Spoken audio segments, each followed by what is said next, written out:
Je crois qu'on va démarrer. Donc, bienvenue au Hub des Territoires. Je suis Cécile Binsat, responsable du Hub.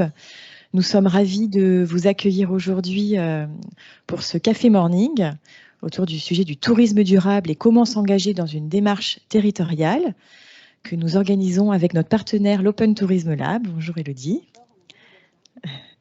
Alors, quelques mots sur le Hub. Le Hub des Territoires, c'est le nouvel espace d'échange et de développement de la Banque des Territoires.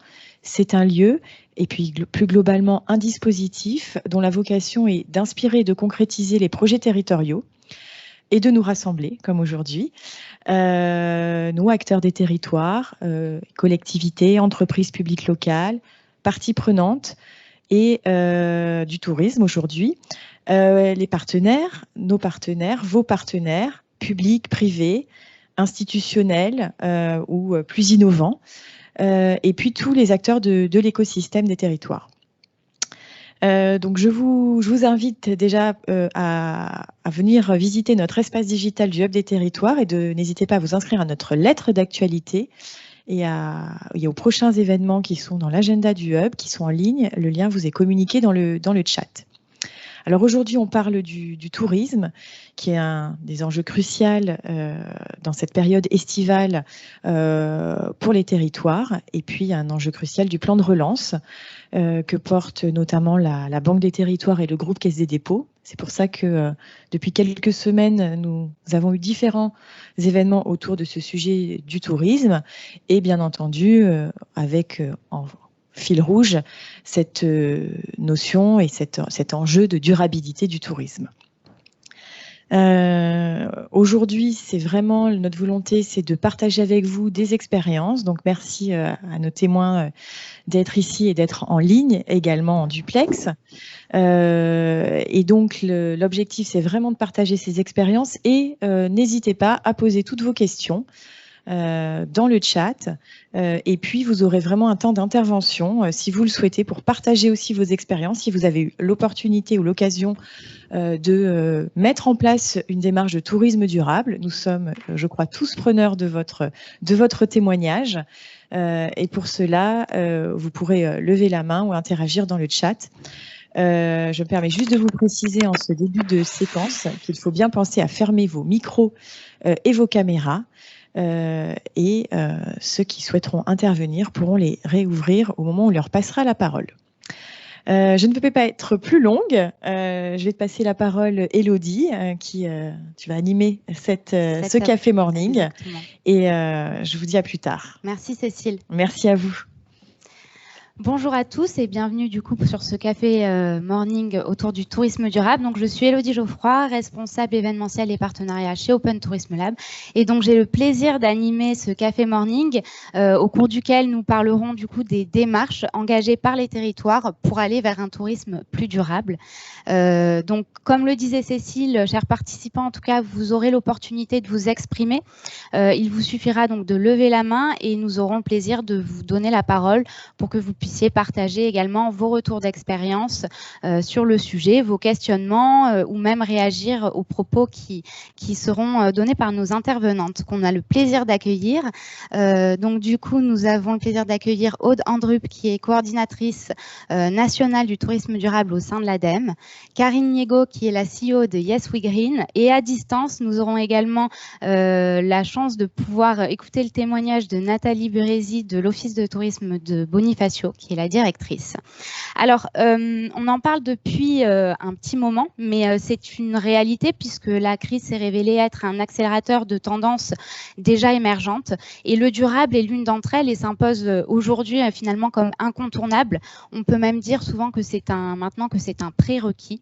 Voilà, on peut parler de slow tourisme, d'économie circulaire, de préservation de la biodiversité, de la protection de l'environnement, du changement climatique. Le champ couvert par le tourisme durable est très large et aujourd'hui, vous, territoires et collectivités, vous devez vous adapter et engager en tout cas une démarche durable au sein de vos territoires pour répondre d'une part à l'urgence climatique qui aujourd'hui ne peut plus être niée, mais également pour répondre aux nouvelles attentes des touristes et également des locaux qui sont les premiers touristes de vos territoires, dont les aspirations ont changé, dont les attentes ont évolué et qui souhaitent aujourd'hui voyager de manière plus durable, plus respectueuse de l'environnement, qui souhaitent consommer plus local ou même voyager davantage sur un tourisme de proximité.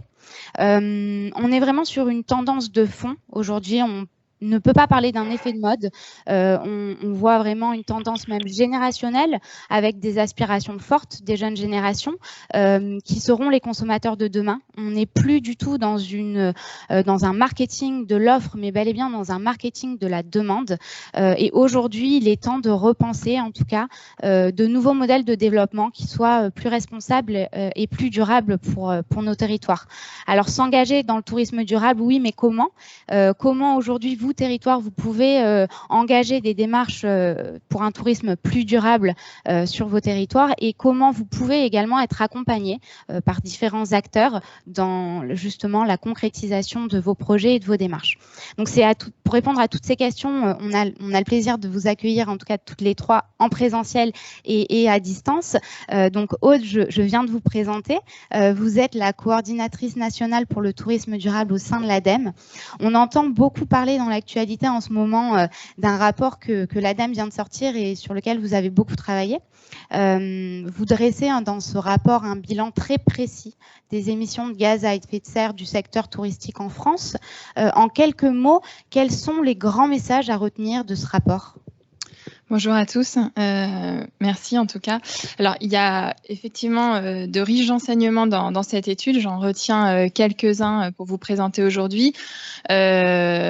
Pour commencer déjà sur le périmètre de l'étude, savoir que c'est une étude en fait assez unique en France, voire même en Europe, puisqu'elle recouvre toute la chaîne de valeur du tourisme, donc que ce soit les hôtels, les restaurants, le transport, les différents acteurs du tourisme, les différentes activités. On est également sur des modélisations à partir de données d'activité, donc on est vraiment sur ce qui se passe réellement sur le terrain, on n'est pas dans la reconstitution factuelle, sur base de données économiques uniquement. Donc ça, c'est un premier point important. Alors, premier renseignement, c'est le poids que représente le secteur dans les émissions nationales de gaz à effet de serre, puisque le secteur compte pour 11%, donc ce qui n'est pas négligeable du tout. Et quand on regarde la composition, donc 3/4 est lié au transport et 1/4 lié aux hébergements, restaurants et les achats de biens que peuvent être réalisés par les touristes. Premier point. Deuxième point qui va justement appuyer le message que vous avez porté en introduction, qui est que justement le tourisme tel qu'il est pratiqué aujourd'hui n'est pas soutenable si on veut continuer à poursuivre les engagements pris par la France dans le cadre des accords de Paris et notamment la trajectoire de degrés. Donc ce graphique l'illustre parfaitement. Donc on a essayé en fait de dresser 6 profils types de touristes. En fonction de la durée de séjour, du mode de transport et de la destination. Donc, vous avez par exemple un touriste européen qui fait un Londres-Paris en avion pour 5 jours, le touriste qui va à une destination lointaine, donc un New York-Paris en avion pour 7 jours. On a aussi les excursions que l'on peut faire sur un week-end à l'étranger. Et puis après, le tourisme entre régions, le tourisme au sein de la région, et puis le tourisme d'affaires également, puisqu'on ne considère pas que le tourisme de loisirs dans cette étude. Donc, on a regardé ces différents profils, on a fait nos modélisations et on les a mis en perspective justement avec le fameux objectif de l'empreinte carbone annuelle cible d'un Français à l'horizon 2050 en cohérence avec les accords de Paris. Donc, et ce que l'on conclut, c'est qu'en fait, 5 des 6 profils actuels de touristes consomment en l'espace de quelques jours 10% de ce budget annuel. Et voire, il y a même un profil qui le consomment en l'espace de 7 jours. Donc, le modèle de tourisme qu'on a aujourd'hui n'est pas soutenable. Ça, c'est le premier enseignement. Donc, il faut effectivement enclencher des ajustements. Deuxième enseignement intéressant, c'est l'étude du tourisme interne et du tourisme réceptif, c'est-à-dire les étrangers qui viennent en France. Vous avez sur le graphique de gauche une représentation du nombre de nuitées et les émissions de gaz à effet de serre, avec en bleu clair le tourisme réceptif et en bleu foncé le tourisme interne, c'est-à-dire les Français qui voyagent en France. Ce que l'on ressort comme enseignement, c'est que le tourisme réceptif est à l'origine de 30% des nuitées et 64% des émissions de gaz à effet de serre. Donc ça ne veut pas dire qu'il ne faut plus qu'il y ait d'étrangers qui viennent en France, ça veut juste dire qu'il faut revoir le modèle, revoir les modes de transport pour accéder à la France. Alors effectivement, l'avion n'est pas incontournable, mais il y a des solutions aussi pour limiter les émissions. Je ne rentre pas dans le détail de tout. Là, je vous inviterai vraiment à regarder l'étude et les différentes recommandations que l'on formule. Et sur le graphique de droite, justement, qui présente un peu plus la composition des émissions, et on voit que le gros enjeu, bien sûr, est lié au transport et également aux achats de biens touristiques, puisque en tant que touriste, les tourismes réceptifs va consommer plus que le touriste interne, ou du moins en termes de richesse. Donc voilà, je vous invite vraiment à aller consulter cette étude en ligne, sachant qu'à la fin du rapport, on formule un ensemble de recommandations, alors qui ne sont pas exhaustives, mais justement avec le volet offre et demande sur toute la chaîne de valeur, donc restaurant, hébergement, activités, transport. Qu'est-ce qui peut être mis en place pour réduire les émissions? Voilà, donc là, on est sur des préconisations vraiment concrètes et opérationnelles pour que les acteurs puissent en tout cas s'y retrouver et en tout cas engager des actions sur leur territoire. Oui, tout à fait. D'accord, merci beaucoup Aude. Et justement, au-delà des émissions de gaz à effet de serre, quels sont les autres impacts environnementaux du tourisme aujourd'hui ? Alors, au niveau des autres impacts, effectivement, parce que les gaz à effet de serre, c'est bien pour avoir une vision macro. Hein. Le bilan de gaz à effet de serre permet justement de voir, faire une photographie à un instant T, de voir où sont les principaux enjeux et mettre en place un plan d'action de réduction des émissions pour une trajectoire compatible. Mais il y a d'autres enjeux, comme vous le dites, notamment si on regarde la question des déchets. Ce qu'on a identifié, c'est qu'en moyenne, dans les territoires touristiques, la production de déchets est supérieure de 30%.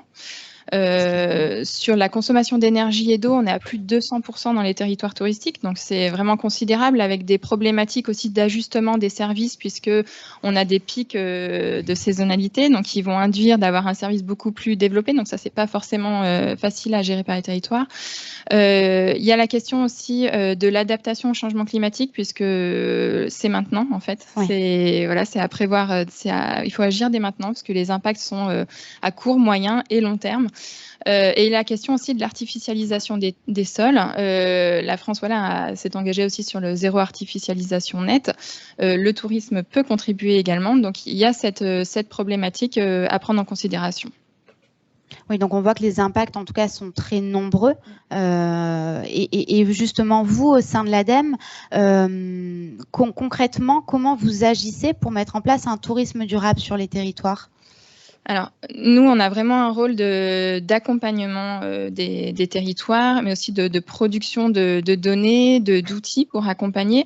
Donc là, pour illustrer, une des études rapport qu'on vient de sortir également, c'est un rapport de mission qui nous avait été confié par le ministère de l'Europe et des Affaires étrangères, qui avait pour but justement de formuler un ensemble de recommandations pour construire une politique de tourisme durable en France. Donc, ce rapport est disponible sur notre site et du formule justement avec tous les maillons de la chaîne de valeur du tourisme ces recommandations. Sinon, plus globalement, l'ADEME, on est là justement pour accompagner, développer des outils. Donc, j'ai parlé de l'étude bilan de gaz à effet de serre. On va, sur l'année prochaine, développer un guide méthodologique pour accompagner les acteurs du tourisme à réaliser à leur tour ce bilan. Sur l'adaptation également, il y a un guide méthodologique à venir. Il y a des outils de financement, on pourra peut-être en parler plus tard aujourd'hui. Et puis, de la production de données aussi, notamment sur l'observation de la production de déchets dans les territoires touristiques, pour aussi se situer. Très bien. Merci Aude pour l'ensemble de ces éclairages en tout cas. On va maintenant passer un temps inspirationnel avec les témoignages en binôme de Nathalie Burissi et Karine Niego qui vont nous partager un retour d'expérience sur la démarche qui a été engagée sur le territoire de Bonifacio. Alors pourquoi cet exemple? Tout simplement parce que la destination de Bonifacio est incontournable. Voilà, c'est une destination très touristique et c'est une destination, en tout cas c'est un territoire qui est confronté à des enjeux qui sont pluriels, qui sont transverses et qu'on peut, en tout cas c'est un bon exemple parce qu'on peut retrouver beaucoup de ces enjeux sur d'autres territoires. Voilà, donc je vais interroger d'abord Nathalie. Bonjour Nathalie. Vous êtes donc la directrice de l'Office de tourisme de Bonifacio.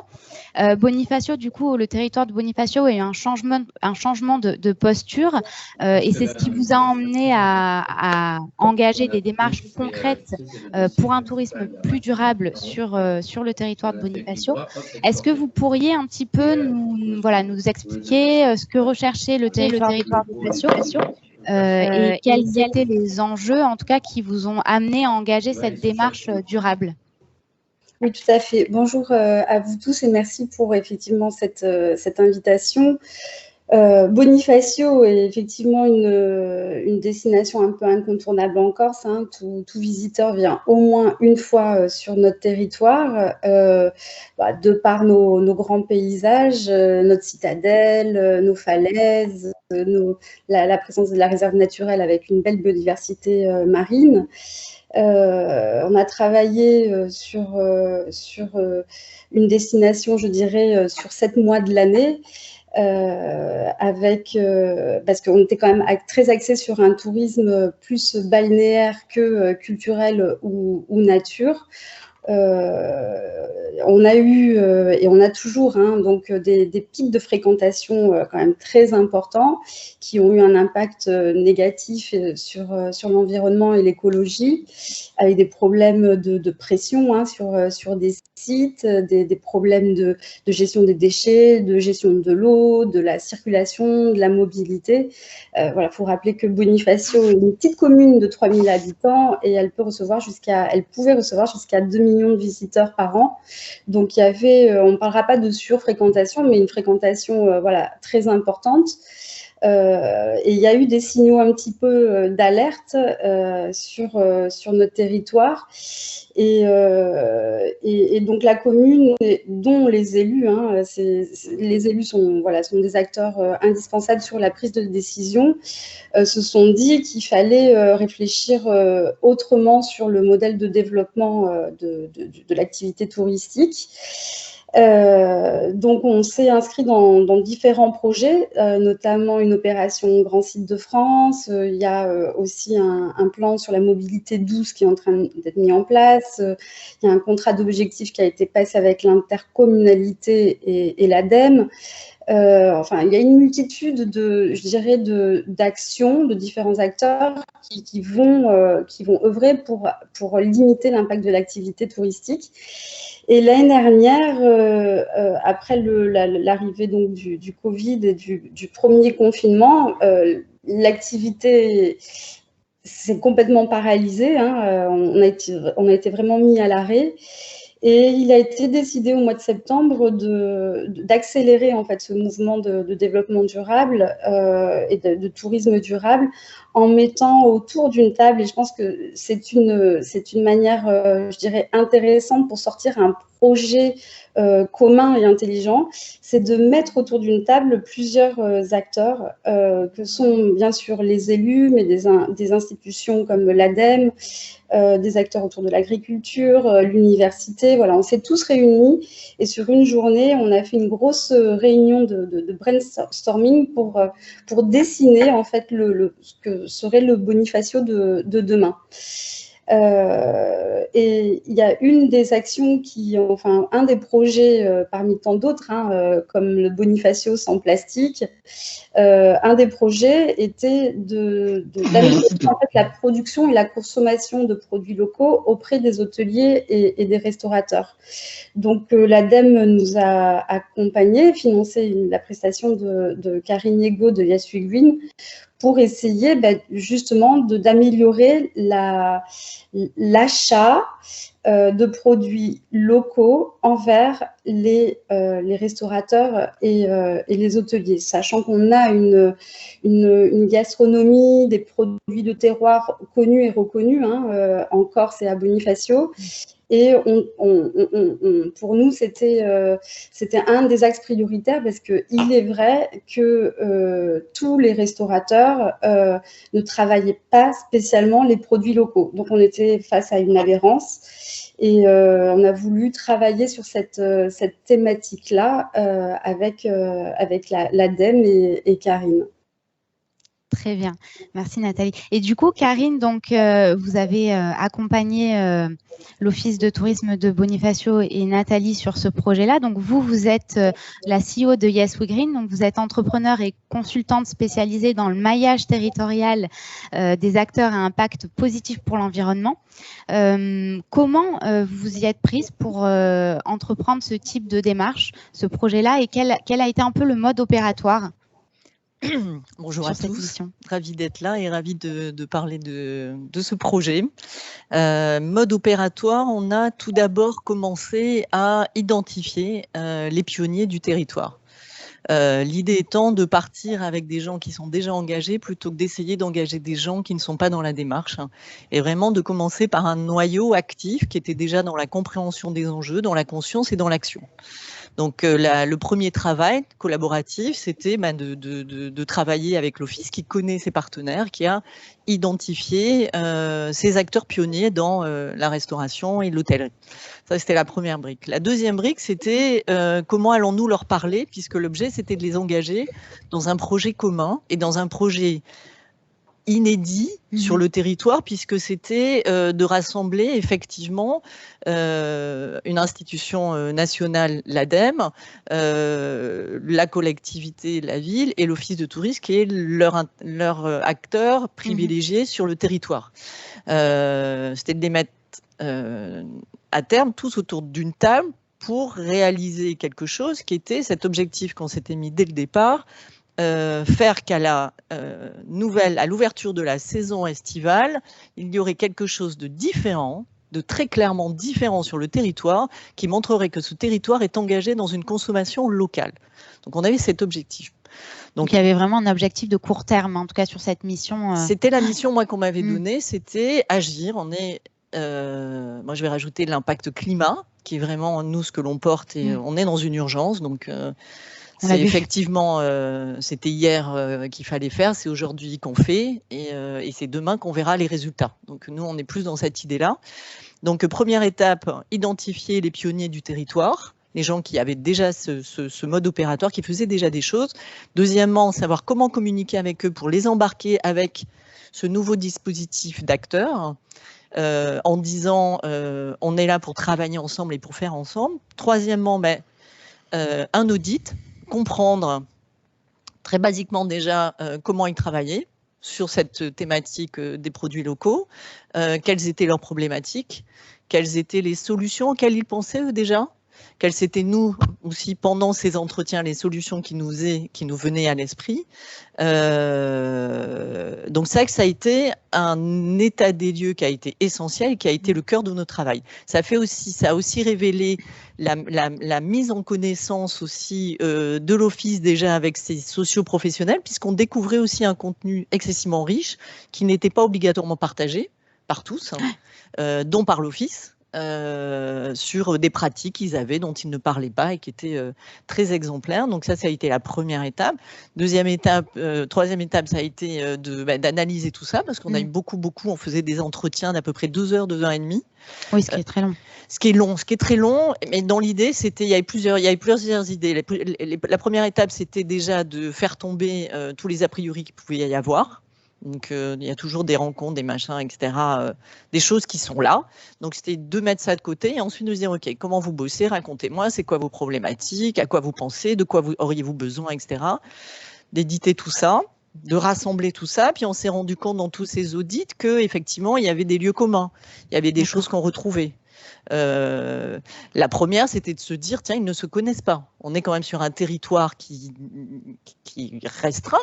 Qui a un périmètre restreint, où on est dans un territoire où les gens sont très sociabilisant. Je veux dire, on est en Corse, les gens se connaissent. Hein, c'est ce que disait Nathalie, ils sont 3000 l'hiver, donc les gens se connaissent, hein, les socio-professionnels. Cependant, ils ne se connaissaient pas. D'accord. Cependant, ils ne connaissaient pas vraiment l'activité de chacun, ils ne connaissaient pas vraiment la production de chacun, ne se parlaient pas obligatoirement, ne travaillaient pas obligatoirement ensemble. Donc ça, c'est quand même la première chose qui nous est apparu, et on s'est dit, tiens, c'est quand même intéressant de les rassembler et qu'ils puissent, je disais, se causer. Oui, et se connaître. Et se connaître. Et se causer dans le sens échanger entre eux et créer de la relation. Donc ça, c'est la première chose. Deuxième brique qui est vraiment apparue, c'était cette problématique de communication, c'est-à-dire qu'on avait sur le territoire un territoire ambitieux de mettre en avant cette démarche, un territoire qui avait déjà des acteurs qui faisaient des choses emblématiques, cependant qui n'étaient pas mis en avant, et qui avaient des problématiques de le mettre en avant. C'est-à-dire pas obligatoirement l'expertise, la manière de le faire. Et ça nous est vraiment apparu, mais voilà, comme la première brique de se dire comment communiquer, comment les aider à communiquer au sein de l'établissement, comment faire rendre visible tout déjà ce capital, cette richesse qui était juste géniale sur les outils de la collectivité. Comment, voilà, très rapidement, puisque c'était là, comment rapidement utiliser tout ça. Ça a fait apparaître des choses aussi périphériques. On s'est dit, il y a de la volonté, on est sur un petit territoire, donc on est quand même parti avec un parti pris très ambitieux, puisqu'on était sur accroître la consommation, la production, la distribution des produits hyper locaux, c'est-à-dire bonifaciens à la base.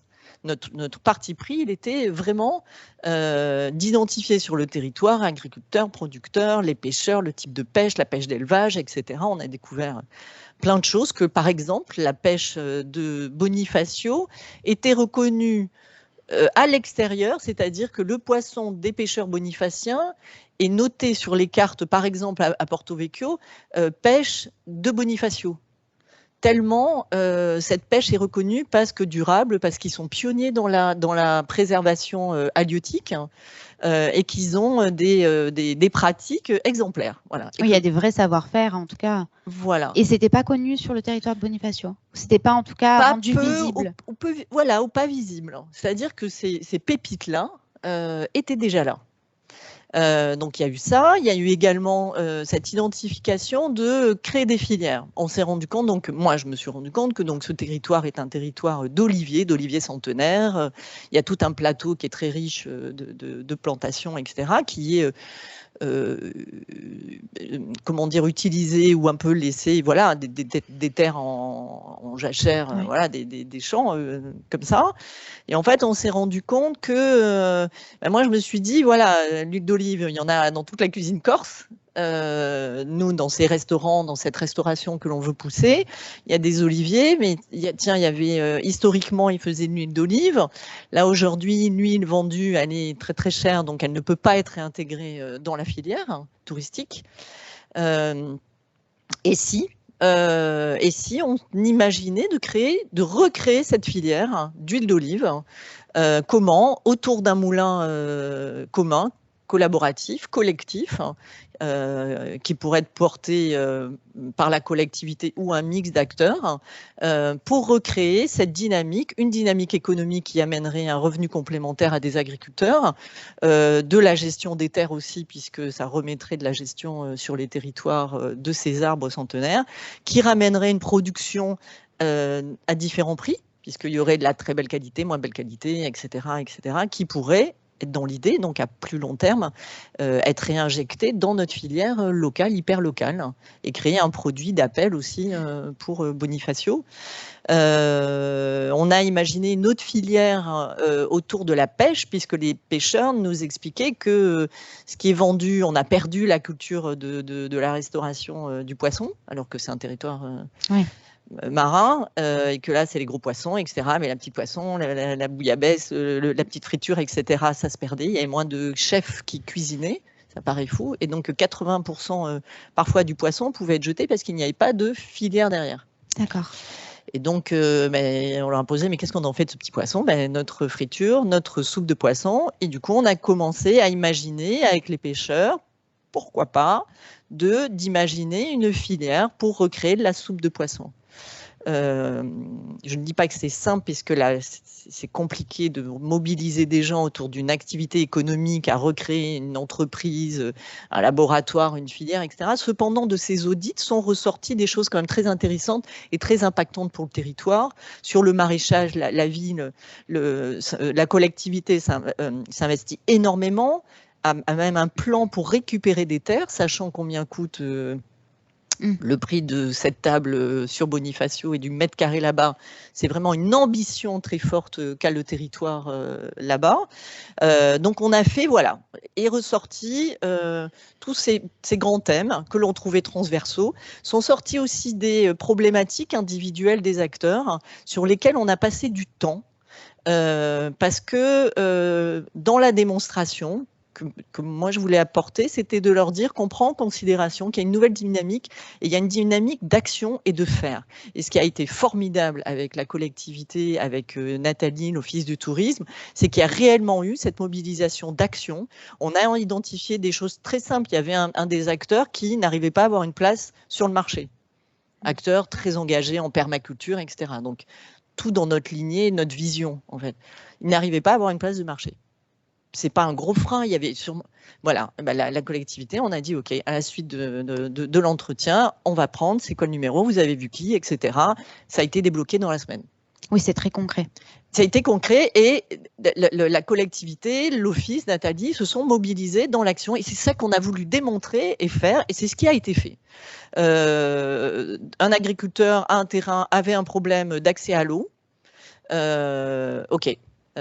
Sophie Lorenzo Mara, qui travaille à la collectivité, qui a accompagné également ce projet, qui s'occupe du projet Grand Site, était là. Elle a dit OK. Et le but, ce n'était pas obligatoirement de trouver la solution, parce que parfois, on ne l'a pas. Tout de suite. La collectivité ne va pas bousculer tous les services en disant maintenant. Cependant, dans tous les cas, c'était d'amener des réponses et de montrer qu'il y avait une volonté, que c'était la volonté de la collectivité de faire avancer ce projet. Et que oui, s'il avait de l'eau, il pourrait cultiver son champ. Et que s'il cultivait son champ, on augmentait la capacité de production et donc on augmentait la filière dans ce que l'on voulait. Et donc de bien montrer que tout ça était très, très lié très et cette volonté est très concrète et que la collectivité prenait réellement ça en main et faisait et qu'on aurait des résultats. Donc ça a été une grosse audit. Ensuite, on a analysé tout ça. On a remis un planning de réalisation. Je vous rappelle que moi, j'avais un planning qui était avant l'ouverture de la saison estivale. Quelque chose devait avoir changé. Donc, il fallait que ce soit réalisable, tout en sachant que tout ce qu'on avait fait émerger était essentiel, puisque c'était de la restitution à la collectivité. Chacun avait pu exprimer aussi ses besoins. Voilà, et ça pouvait s'inscrire ensuite dans un temps moyen et long terme. Donc ça, c'était essentiel. Donc on a recentré sur notre objectif d'ouverture estivale. Et là, on a fait un atelier de collaboratif où on leur a proposé de venir. Voilà, on a eu, je ne sais plus, on était une trentaine, donc on était excessivement ravis. Pour rappel, donc les partenaires étaient donc il y avait des personnes de l'ADEME, de l'Office, de la collectivité, des pêcheurs, des agriculteurs, des restaurateurs, aussi bien, et c'est ça qui est passionnant sur ce territoire, restauration familiale, que un chef gastronomique, l'hôtel 2 étoiles, l'hôtel 4 à 5 étoiles, et tout ça au même endroit. Tout ça dans cette même démarche où on a fait de l'atelier, voilà, où tout le monde avait d'abord partagé de quoi il était plus fier dans ce qu'il faisait dans sa transition écologique. Un mode, pour rappel, sur ce panel de professionnels qui n'avaient pas encore vécu. Donc, c'était très intéressant. Moi, personnellement, je me suis posé des questions pour me demander au début si ça allait fonctionner. Cette adhésion à ce mouvement collectif, ça a été incroyable. Et du coup, on a tous travaillé ensemble. Et l'objectif, c'était qu'on allait décider ensemble de ce qu'on allait faire pour être certain qu'ils allaient adhérer et qu'ils allaient le faire. Oui, et le message global de cette réunion, c'était de dire tout le monde est au même endroit. Donc, il y avait 4 tables. À chaque table, il y avait un pilote. Donc, le pilote, c'était soit l'Office, soit la ville, soit l'ADEME, qui était le gardien du temps, garder l'objectif, ça doit être réalisable, duplicable, voilà, et mettre en place. Et il y a eu une dynamique incroyable d'envie de faire, de focuser, ok, ben on va faire ça, chacun avait fait ses propositions à sa table, on reprend tac, tac, tac, qu'est-ce qui est réalisable, est ressorti la communication, est ressorti de l'événementiel qu'on a dû mettre de côté cause de situation sanitaire, mais qui était un des objectifs de faire un événement pour lancer la consommation, la production, consommation et de les réunir. Ils étaient prêts à réunir pêcheurs, producteurs, des chefs, des hôtels qui seraient venus faire de la dégustation avec un menu bonifacien, voilà, une unité. On les a mobilisés. Fin de notre matinée, c'était OK. Maintenant, c'est des actions opérationnelles avec vous.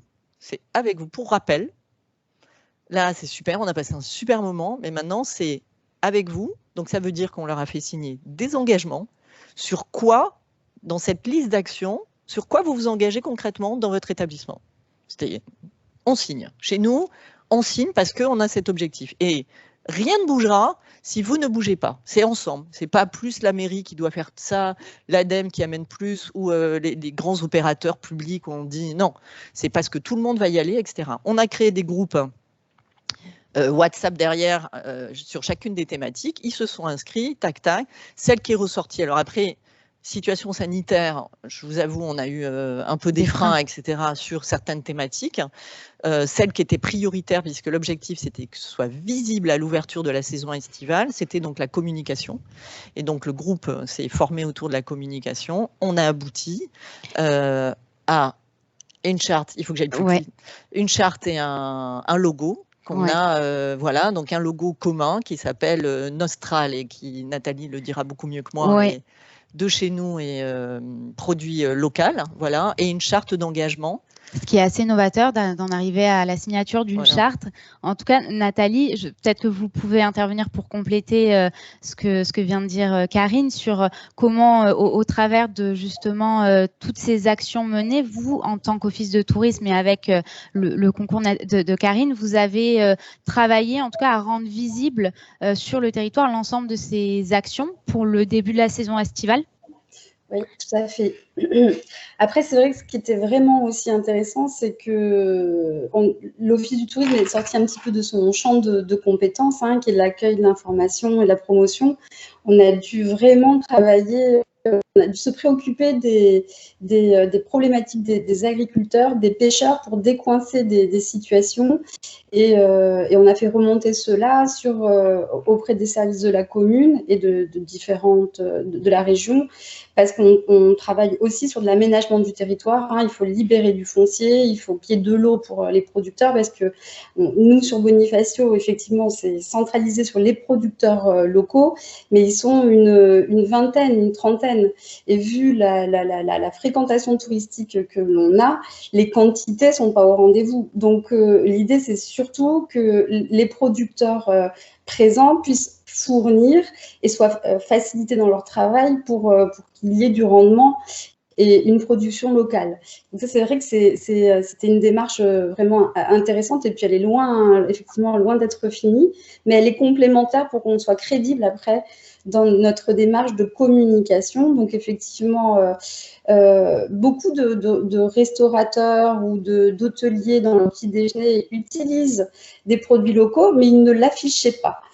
C'était pas assez visible. Donc, le parti pris a été de rédiger, on a co-rédigé une charte d'engagement autour de rendre transparent auprès des clientèles les produits qui sont présents dans les assiettes, mentionner l'origine bonifacienne, corse, les produits issus de la permaculture, de l'agriculture biologique, parce que ils y étaient dans l'assiette, mais ils ne valorisaient pas.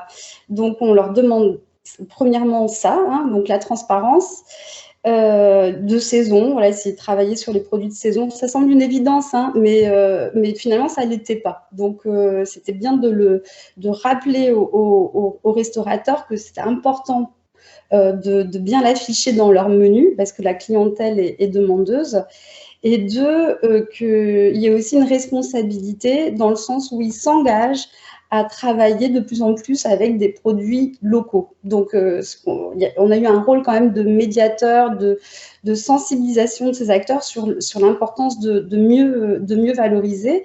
Donc, on a travaillé avec, là aujourd'hui, il y a une dizaine d'acteurs qui ont effectivement signé, qui se sont engagés dans cette charte. Et nous, au niveau de l'Office du tourisme, donc avec Karine, on a effectivement créé une identité visuelle sur cette démarche-là, qui est communiquée auprès d'un réseau d'hôteliers, de campings et de restaurateurs qui promeut et qui sont engagés dans le circuit court et la valorisation des produits locaux. Donc, c'est un travail, je dirais, vraiment de collaboration où il faut rentrer avec les restaurants dans leurs menus, leurs différents menus, parce qu'en fait, les menus changent en fonction des saisons. Donc, c'est une réactualisation des cartes qu'il faut faire avec eux, hein. Il y a un vrai accompagnement, je dirais même de formation. Après, ces acteurs-là qui vont être formés, l'année prochaine, il n'y aura plus besoin d'aller les voir, on ira en voir d'autres. Mais il y a besoin d'avoir ce suivi. Et puis, voilà, cet accompagnement. Et de manière anecdotique, à Bonifacio, il n'y avait pas de menu 100% bonifacien. Et avec un restaurant qui a pris le parti de constituer une carte qu'avec des produits 100% bonifaciens, il a eu énormément de demandes. Et c'était une évidence, parce qu'on vient à Bonifacio, on veut manger des produits bonifaciens. Donc, ça montre qu'effectivement, la demande, elle est là, et que si nous, on arrive à se structurer et à bien communiquer, on arrive à proposer des produits de qualité et de circuits courts, et que ça soit vertueux pour sur le territoire et que ce soit visible.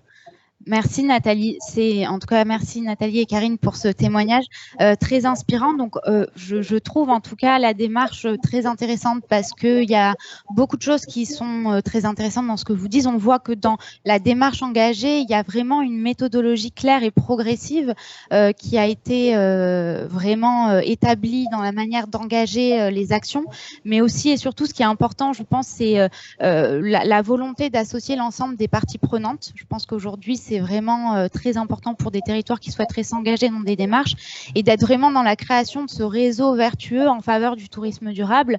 Et au-delà aussi, finalement, l'importance donnée à la vision transversale du projet et des actions menées qui, on se rend compte, au-delà en tout cas du secteur touristique, ont impacté d'autres champs de l'économie du territoire, que ce soit le foncier, l'aménagement du territoire ou même la création de filières. Donc c'est vraiment en tout cas intéressant d'être dans cette vision transversale qui permet un petit peu de casser les silos.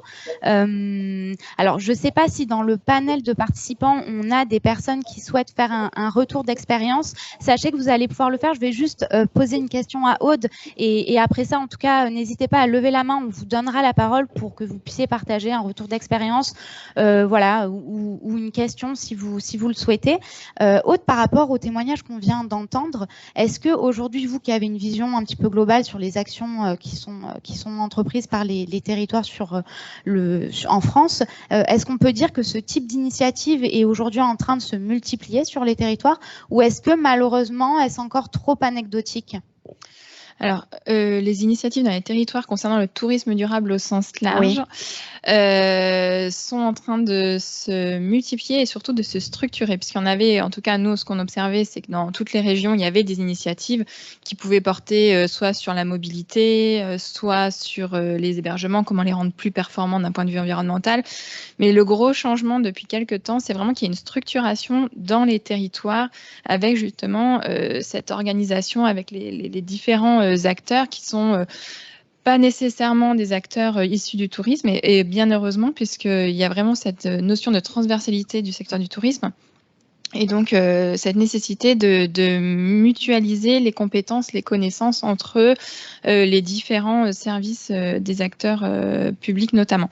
Et si on resserre le sujet par rapport au projet qui vient d'être présenté à Bonifacio, qui nous fait appel, alors dans le jargon technique, on est vraiment sur un des piliers de l'économie circulaire et c'est l'écologie touristique territoriale, et qui vise vraiment à mettre dans les territoires, créer une synergie entre les acteurs du territoire, soit des synergies de mutualisation de services ou de produits, par exemple des achats groupés d'énergie renouvelable, des achats groupés de composteurs pour des campings par exemple, ou de services de collecte de déchets fermentescibles, et des synergies de substitution de matières premières par une autre. Là, on a bien vu justement sur l'introduction de, alors l'exemple dans des restaurants, d'introduire des produits locaux, c'est-à-dire on va introduire des produits locaux à la place de produits importés d'une autre région ou d'un autre pays. Et puis, il y a aussi la notion de création d'activités. Donc là, vous l'avez bien évoqué aussi avec ces créations d'activités filières avec le moulin pour l'huile d'olive. Donc voilà, c'est une richesse vraiment créée avec ces principes d'écologie touristique territoriale. Et donc en Corse, ça se développe. Quelques années auparavant, il y avait le territoire de la Gravonne en Corse aussi qui avait expérimenté ce projet-là. Il y avait des belles initiatives qui en étaient sorties. Et en Hauts-de-France, on a aussi l'ADEME Hauts-de-France porte un projet européen, est partie prenante d'un projet européen sur tout le littoral qui s'appelle Facette, et donc qui regroupe à la fois, il y a le sud et l'est de l'Angleterre, il y a les territoires littoraux de la Haute-Normandie et une partie du territoire aussi des Pays-Bas. Et l'objectif, c'est d'étudier comment justement ces principes d'écologie touristique territoriale peuvent se transposer au secteur du tourisme et d'identifier des solutions et d'accompagner, notamment en Hauts-de-France, l'ADEME accompagne justement des porteurs de projets en ce sens, donc avec l'idée aussi de construire après un guide méthodologique pour les acteurs du tourisme. Donc voilà, oui, ça se développe et en plus, ça se structure. Donc on prend la bonne marche, mais avec voilà, nécessité en tout cas de toujours avoir ce regard sur les impacts environnementaux. Voilà, je veux vraiment souligner ça parce qu'il y a des démarches qui sont très bien, mais toujours prendre un peu de hauteur et se dire est-ce que ce projet-là est plus bénéfique d'un point de vue environnemental qu'un autre, même si d'apparence peut-être il peut l'être, ça mérite d'être mesuré. D'accord, donc on voit que les initiatives finalement peuvent vraiment prendre différentes formes. C'est ça ce qui est très intéressant parce que le champ du tourisme durable est très large. Est-ce que dans le panel de participants, on a justement des personnes qui souhaiteraient partager un retour d'expérience? Alors on a une question. Quelles sont les grandes difficultés rencontrées lorsque l'on souhaite fédérer les acteurs travel et hors travel pour une démarche de développement durable et comment les surpasser? C'est une question de Fanny. Est-ce que quelqu'un veut répondre? Oui. Et quelles sont les grandes difficultés lorsqu'on souhaite fédérer des acteurs travel et hors travel pour une démarche de développement durable? Ce qui est entendu par travel et hors travel, je ne sais pas si c'est dans le domaine du tourisme d'affaires, tourisme de loisirs, je ne sais pas. Peut-être le. Est-ce que peut-être la personne tourisme et hors tourisme? Effectivement, c'est ça, tourisme et hors tourisme. Ouais. Et donc comment faire ça? Comment le fédérer? Oui, comment est-ce qu'on fédère ces acteurs dans une démarche de développement durable? Comment est-ce qu'on s'y prend pour fédérer tous ces acteurs? Comment on embarque les visiteurs? Oui. Comment on embarque les visiteurs? Disons que moi, je veux bien essayer de répondre à l'échelle de Bonifacio. On a, comme je disais au tout début, on a mis des différents acteurs autour de la table. Je pense qu'il faut discuter, échanger, et que ces acteurs, justement, c'est riche, et c'est riche le fait qu'il y ait des points de vue divergents. Et nous, ce qu'on a fait, et c'est vrai que c'était très intéressant en termes de méthodologie, pendant une journée, on était bloqués dans une salle par groupe de travail avec des personnes, avec des univers différents, venant de différents secteurs, privés, publics, et par des techniques aussi d'animation, bien sûr. L'idée, c'est qu'on puisse converger et s'écouter, entendre les arguments des uns des autres et converger vers des actions. Alors après, on ne peut pas tout révolutionner et tout faire en même temps parce que le tourisme durable est bien large, mais qu'il y ait au moins un consensus sur certaines priorités. Voilà, je pense qu'il faut se mettre d'accord sur des priorités et échanger. Voilà. Oui, je pense que c'est ça. Mettre les différents acteurs autour de la table, quels qu'ils soient, hein, qu'on parle de travel, hors travel, etc. C'est vraiment effectivement, je pense, le sens du message. Merci Nathalie. Est-ce qu'on a du coup d'autres... Oui. Merci pour cette réponse. Et Fanny, si c'est peut-être pas tout à fait le sens de votre question, n'hésitez pas à activer votre micro ou à préciser sur le chat. En attendant, je vois que Julie Bertha lève la main pour intervenir. Julie, si vous pouvez activer votre micro, on vous écoute. Oui, bonjour à tous.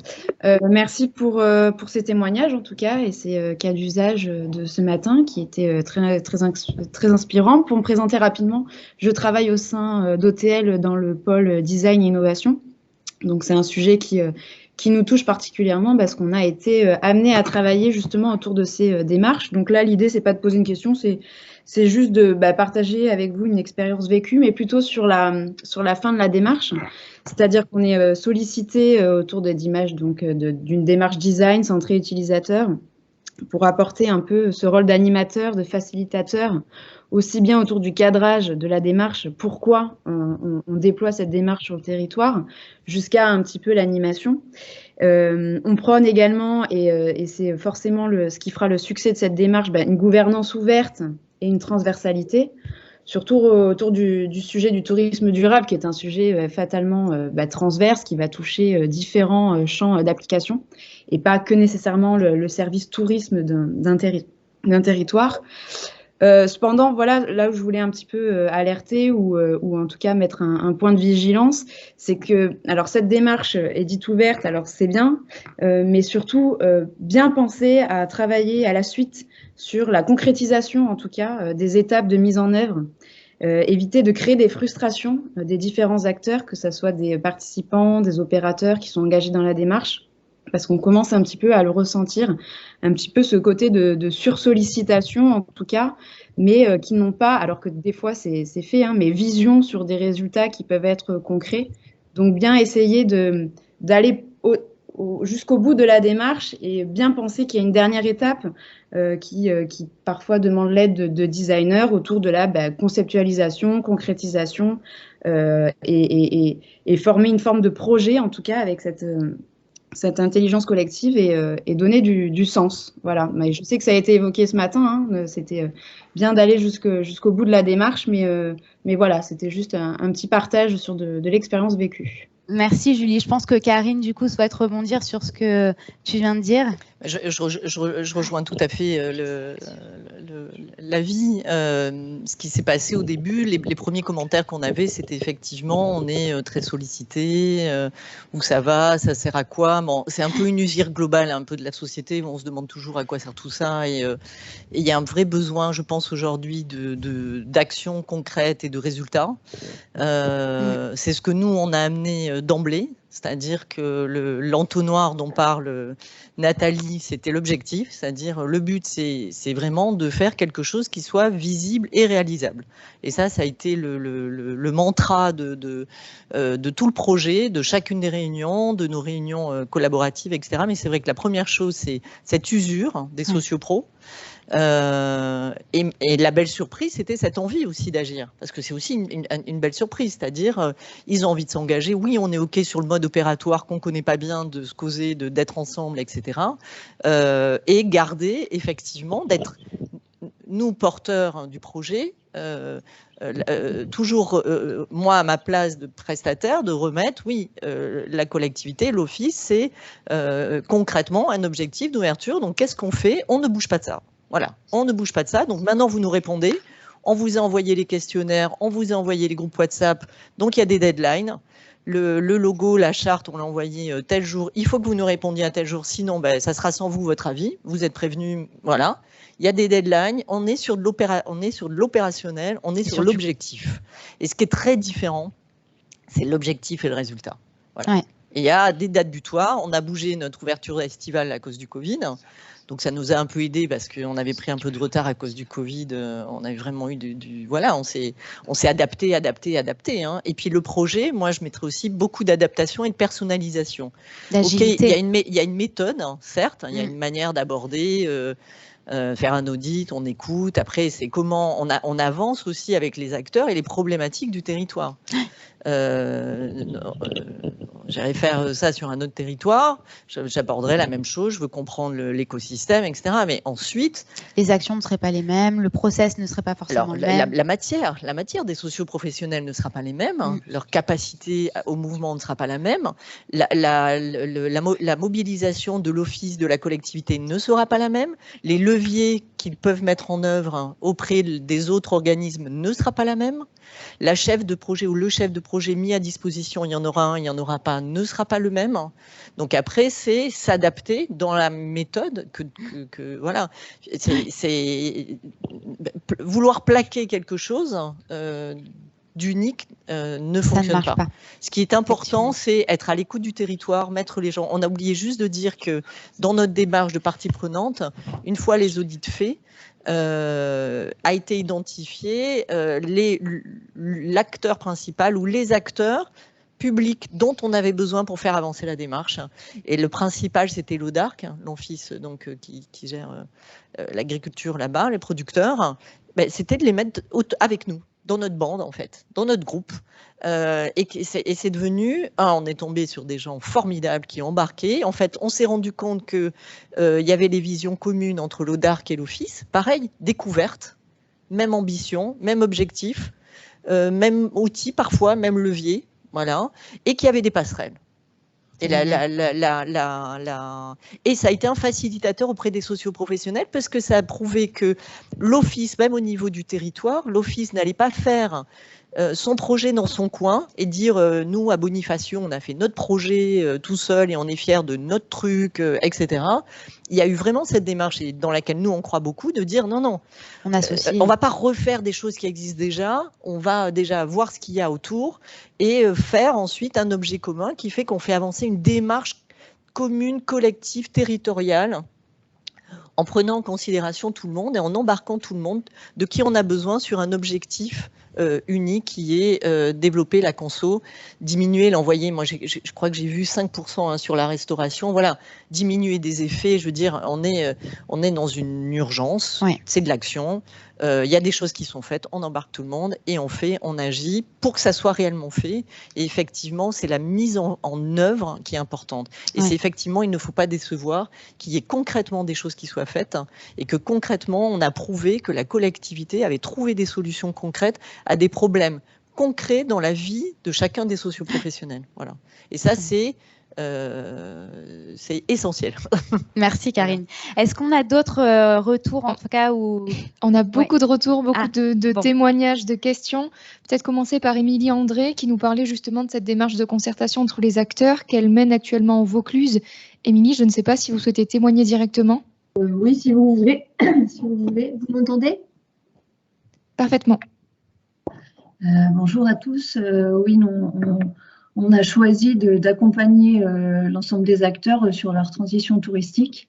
Donc, notre schéma de développement départemental a été voté l'année dernière et on s'est dit qu'il fallait absolument qu'on aille vers un tourisme plus durable, plus slow, en se disant que le tourisme, c'était la porte d'entrée, mais que tous les acteurs étaient concernés. Donc, on s'est dit dès le départ qu'il fallait mettre les consulaires autour de la table, donc les trois chambres, le CAUE, parce qu'ils interviennent beaucoup aussi sur la réfaction de monuments et sur des plans d'organisation, les offices de tourisme, les EPCI aussi qui ont beaucoup de projets touristiques, mais au-delà dans ce sens, les syndicats de professionnels aussi. Voilà, on a mis tout le monde autour de la table, les PNR bien sûr, et puis on les a contactés chacun individuellement, du coup par filière d'abord, par représentant, pour leur demander s'ils étaient intéressés, et en fait ils ont été tous très partants. Chacun faisait des choses dans leur coin, puis quand on leur a dit oui, mais à un moment il faut vraiment qu'on définisse quelque chose de commun, une direction, une vision partagée, ils ont dit ok. Donc on se fait accompagner, on aurait pu, si on avait eu le temps en interne, le piloter comme on a pu le faire sur d'autres stratégies, mais là ça n'a pas été possible.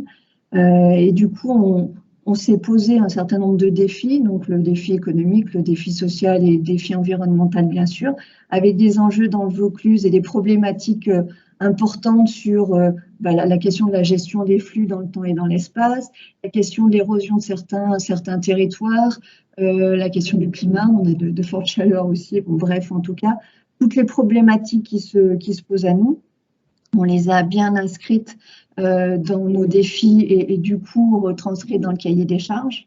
Donc on a lancé le projet avec tous ces acteurs. On est dans une phase là où on est dans la partie état des lieux, où on pose, ça qui va nous aider à poser le diagnostic, mais en tout cas, on fait une large consultation auprès de tous les acteurs du tourisme par un questionnaire. On double ça avec un questionnaire auprès de la population, toute la population du Vaucluse. Donc, les gens vont recevoir ce questionnaire, donc ça permettra d'enrichir notre état des lieux. On pourra poser un diagnostic cohérent et collectif avec tous ces acteurs. Et ensuite, on a choisi un mode de construction très collaboratif aussi, avec des temps d'échange. Il va y avoir une grosse réunion avec les EPCI et les offices de tourisme pour phosphorer ensemble sur la question des déchets, sur tout ce qui nous tient à cœur. Et puis, on pourra définir un plan d'action. Bien sûr, un positionnement un peu différenciant. Donc, pour l'instant, on est sur l'écotourisme, mais on est aussi sur, comme on anticipe un peu sur la construction de futurs produits, sur un positionnement aussi éco-slow, c'est pas trop encore. On décidera bien collectivement ce qu'on veut faire ensemble. Et puis pour poser ensuite des actions, je pense très concrètes dans l'ensemble de ces domaines, à la fois des actions collectives que tout le monde pourra suivre et mener, mais à la fois des choses aussi très opérationnelles et concrètes par filière, parce qu'il y aura sans doute des besoins par filière, plutôt sur les restaurateurs, plutôt sur les hébergements. Voilà, je pense que ça va se construire comme ça. On a le soutien financier sur cette première phase d'accompagnement de la Banque des Territoires. On a mis aussi la région autour de la table qui a un certain nombre de dispositifs de financement. Donc voilà, je pense que tous les ingrédients au départ, et je pense qu'il ne faut pas se louper au départ, il vaut mieux taper large et inviter plus d'acteurs que nécessaire. Voilà, plutôt que de froisser les gens et d'en inviter moins et au final que ce soit moins efficace. Même si ça peut paraître un peu, c'est pas comme une grosse machine, en tout cas au final, pour avoir beaucoup accompagné de territoires sur différents projets, on se rend compte qu'il vaut mieux prendre un peu de temps au départ pour une construction en collectif. On perd moins de temps après pour la mise en œuvre des choses et on embarque tout le monde. Merci beaucoup pour ce témoignage. On est ravis aussi d'entendre vos retours d'expérience ce matin. C'est aussi le but. Je ne sais pas, Solène, si on a d'autres... Très rapidement, parce que l'heure a tourné, mais on a plusieurs témoignages, notamment de personnes qui nous parlent des initiatives sur les mobilités, notamment l'initiative La Bulle Verte, portée par Cyrielle No. On a également une personne qui nous a partagé, donc Marika Arabionella, qui nous a partagé l'initiative menée au réseau des grands sites de France sur le guide méthodologique sur le thème de l'entrepreneuriat de territoire. Très intéressant aussi. Avec le guide qui a été partagé dans le chat, on a plusieurs échanges entre les personnes. Et puis peut-être que pour conclure, je peux vous adresser une de ces questions qui nous vient de France Gerbal-Médal. Avez-vous constaté que les acteurs privés ont bénéficié de retombées économiques? Si oui, comment les mesurez-vous? On remarque beaucoup de questions sur le thème de le lien entre économie et tourisme durable sur le chat en ce moment. Est-ce que vous auriez des éléments de réponse? Nathalie, est-ce que ça vous parle? Oui, ça me parle. L'exemple, par exemple, c'est sur le menu 100% bonifacien. On sent que c'est un nouveau produit attractif et il est très demandé, donc plus de clientèle et donc plus de chiffre d'affaires. Maintenant, c'est vrai que pour l'instant, sur Bonifacio, ça reste anecdotique. On est sur une dizaine de restaurants. Mais l'idée, c'est d'augmenter cette cette démarche à plus de restaurateurs et en travaillant sur de la qualité, c'est sûr qu'il y aura plus de demandes et plus de retombées pour les restaurateurs. Ça semble une évidence, oui. Merci beaucoup, Nathalie. Juste également, si je peux me permettre, sur les retombées économiques aussi. En 2019, l'ADEME, on a mené une étude sur les hébergements touristiques qui s'étaient engagés dans l'écolabel européen. Et donc, on les a accompagnés et on a regardé justement, au bout d'1 an de mise en œuvre du label, quelles étaient les retombées environnementales et économiques. Et ce qu'on observe, c'est qu'on a une réduction des consommations d'eau, de production d'énergie, de production de déchets de l'ordre de 30% dès la première année. Donc, il y a un retour sur investissement qui se fait très rapidement aussi. Donc voilà, juste à souligner. Et justement, dans le cadre de France Relance et du Fonds Tourisme Durable, c'est des démarches que l'on peut accompagner. Oui, alors effectivement, on est un peu pressé par le temps, mais juste quand même, Aude, je pense que c'est intéressant d'en parler puisque vous accompagnez donc les territoires et les différents acteurs du tourisme dans les démarches, en tout cas dans leur engagement dans ces démarches durables, et vous le faites au travers de différentes actions, notamment au travers du Fonds Tourisme Durable, qui est un dispositif qui a pour objectif donc d'accompagner ces acteurs dans leur engagement dans le durable. Et il y a un AMI qui a été d'ailleurs lancé au printemps 2021. Comment justement ça peut venir aider les territoires et les acteurs du tourisme dans leur, en tout cas dans la concrétisation de leur démarche et leur engagement?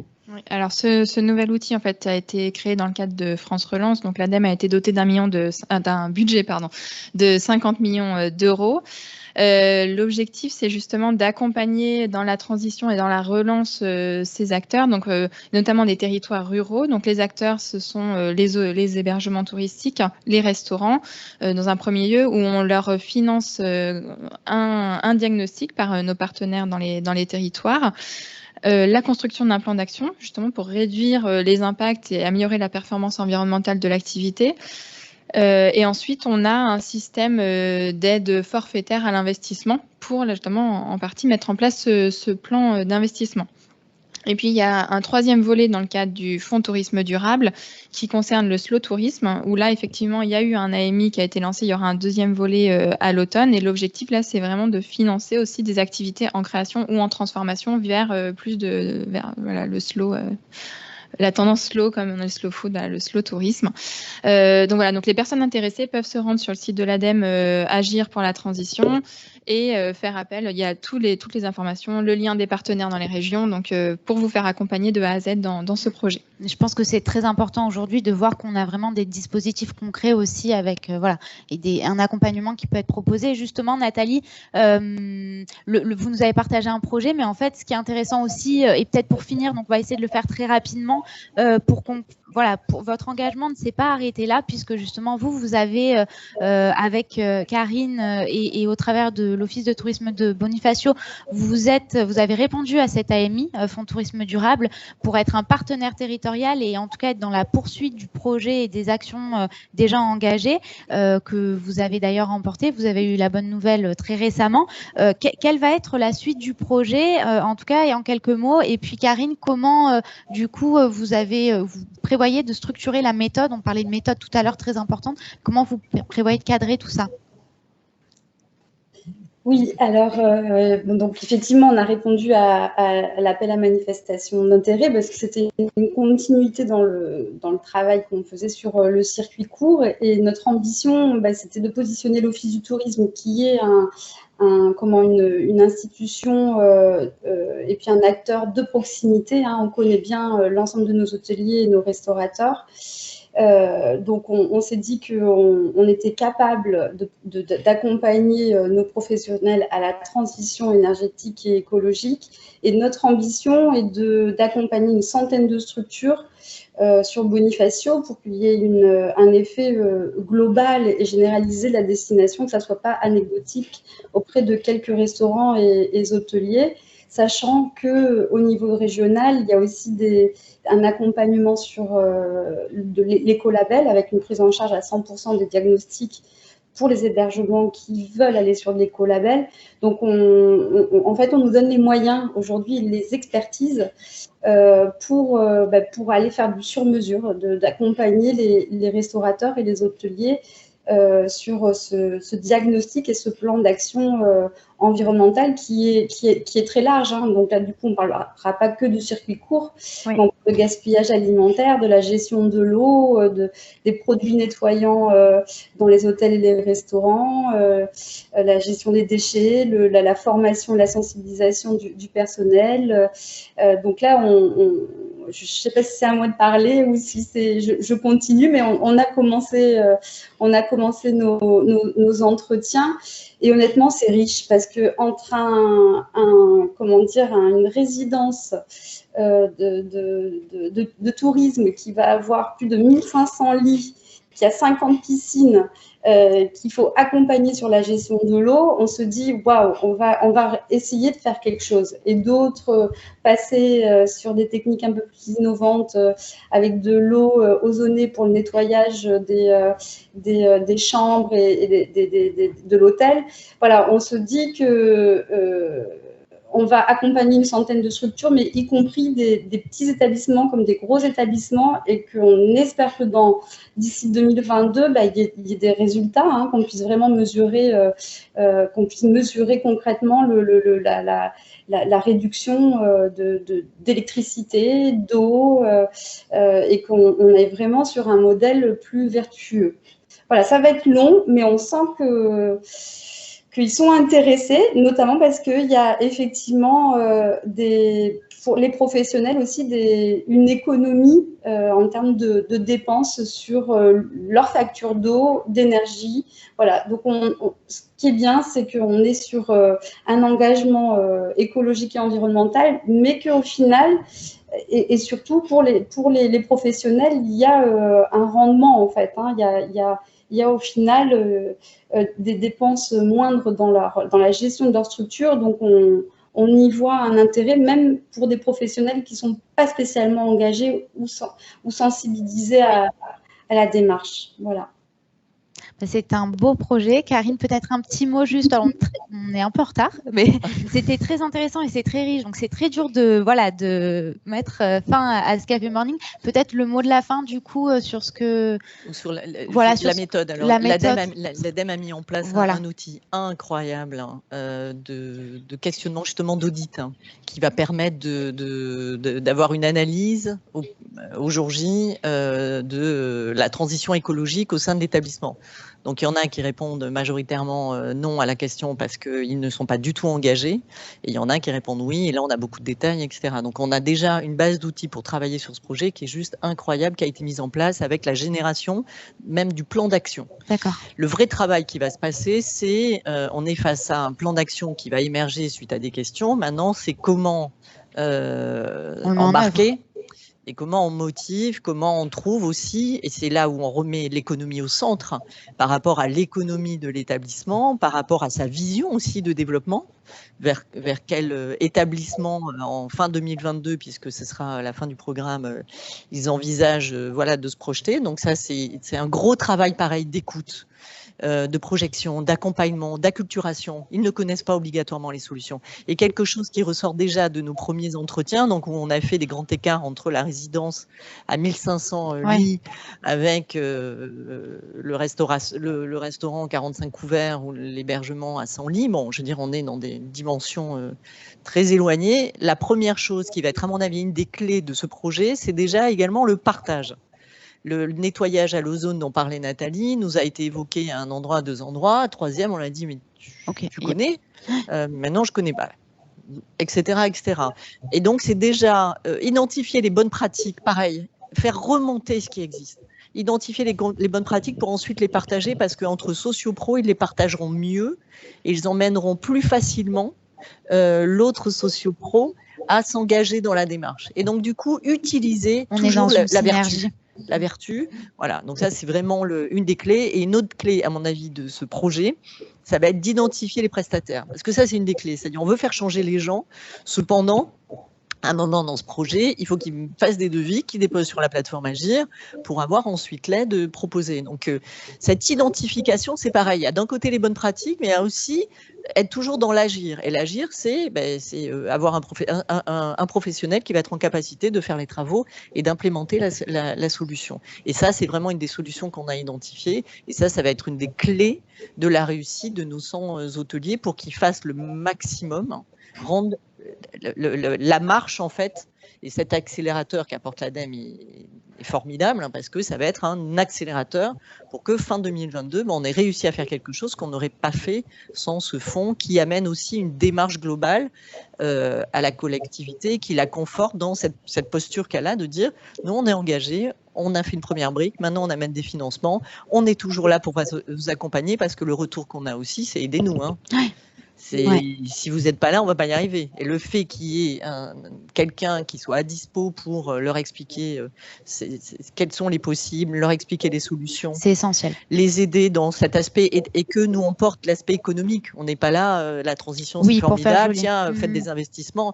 On est dans, c'est quoi votre objectif? Après le Covid, qu'est-ce que vous avez appris? Vers où vous voulez aller? C'est quoi les nouveaux aussi business models qu'ils ont mis en place? Il y a aussi ça. Donc, prendre en compte la nouveauté. Ce n'est pas fini, la pandémie n'est pas finie, l'adaptation climatique, on n'en est qu'aux prémices, donc de projeter, en fait, de les aider à projeter l'avenir dans leurs investissements. Merci beaucoup. C'est très intéressant. Donc, on va maintenant arriver au moment à se dire au revoir. En tout cas, je voulais vous remercier toutes les trois pour la richesse vraiment de vos témoignages. Merci également à tous de nous avoir suivis. On espère que ce temps vous aura inspiré et vous aura donné aussi envie d'engager des réflexions collectives pour des actions concrètes en faveur d'un tourisme plus durable sur vos territoires. Merci à tous ceux qui ont partagé aussi leur retour d'expérience et qui nous ont qui ont participé à ce temps. On vous souhaite à tous une belle journée et puis on vous dit à très bientôt. Merci.